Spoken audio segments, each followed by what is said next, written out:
হেৰাই যোৱা বস্তু এটা বিচাৰি পালে ইমান অতিৰঞ্জিত হওঁ, সুখী হওঁ। এইখন হেৰাইছিল, কিমান বছৰ যে বিচাৰিলোঁ।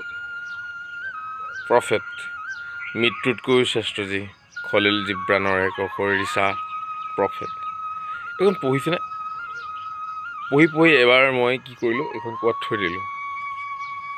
না বেটুপদটো মনত পৰে, না আখৰবোৰ মনত পৰে, না ৰাইটাৰজনৰ মনত পৰে, না কিতাপখনত মনত পৰে।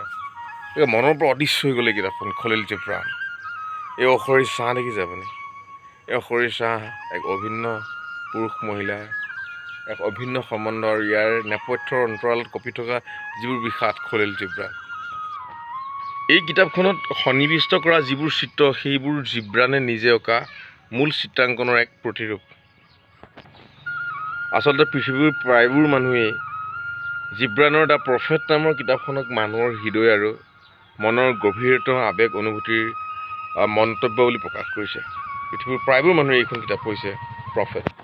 গভীৰ ভাৱৰ সৌন্দৰ্যৰ গঢ়া আন কিতাপ মহাপ্ৰাচ্যত প্ৰকাশ হোৱা নাই।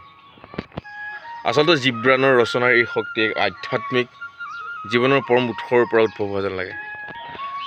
কবি চিত্ৰকৰ খলিল জিব্ৰানৰ জন্ম হৈছিল 1883 চনৰ লেবাননত, আৰু সেই সময়ত লেবাননৰ কবিতা বুলি যি প্ৰসিদ্ধ হৈছিলে, সেই সময়ত এক অসাধাৰণ প্ৰতিভা।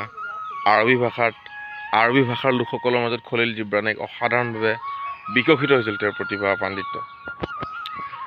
তেওঁৰ যশ খ্যাতি ইমান দূৰলৈকে শিপাই গৈছিল, আৰু সেই শিপাই গৈ সেই শিপাৰ মাজে মাজে তেওঁ ভ্ৰমি পৰিছিল পৃথিৱী। জীৱনৰ শেষ সমাধিগতে আমেৰিকাত 1931 চনত।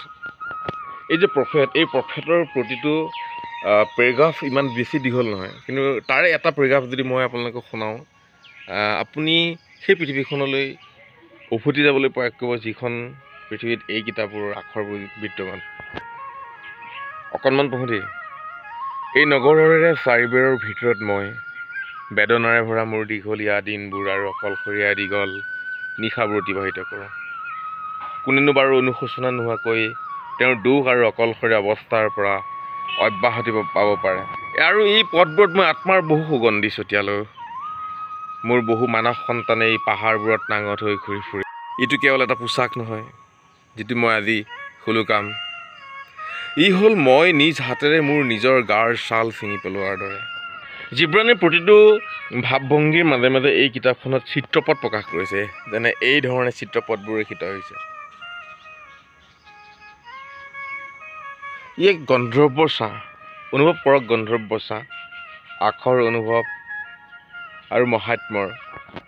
যেনে লিখিছে, মোৰ হিয়াখন ফল ভৰা গছৰ দৰে হ'বনে, যে মই ফলবোৰ গোটাই আনি তেওঁলোকক দিব পাৰিম। প্ৰায়বোৰ আখৰেই ভাল লাগে ইয়াৰ, যেনে মই নীৰৱতাৰ অন্বেষণকাৰী, এই নীৰৱতাৰ মাজত মই এনে কি ৰতন পাইছোঁ, যি প্ৰত্যয়েৰে সকলোকে বিলাই দিব পাৰিম। এইখন ছবি চাওক, এখন ছবিৰ এটা অনুভৱ প্ৰকাশ কৰিম।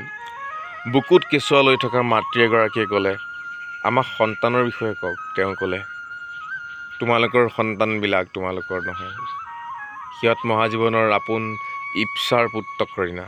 তোমালোকৰ জৰিয়তে আহিলেও সিহঁত তোমালোকৰ পৰা নাহে, আৰু তোমালোকৰ সৈতে থাকিলেও সিহঁত তোমালোকৰ নহয়।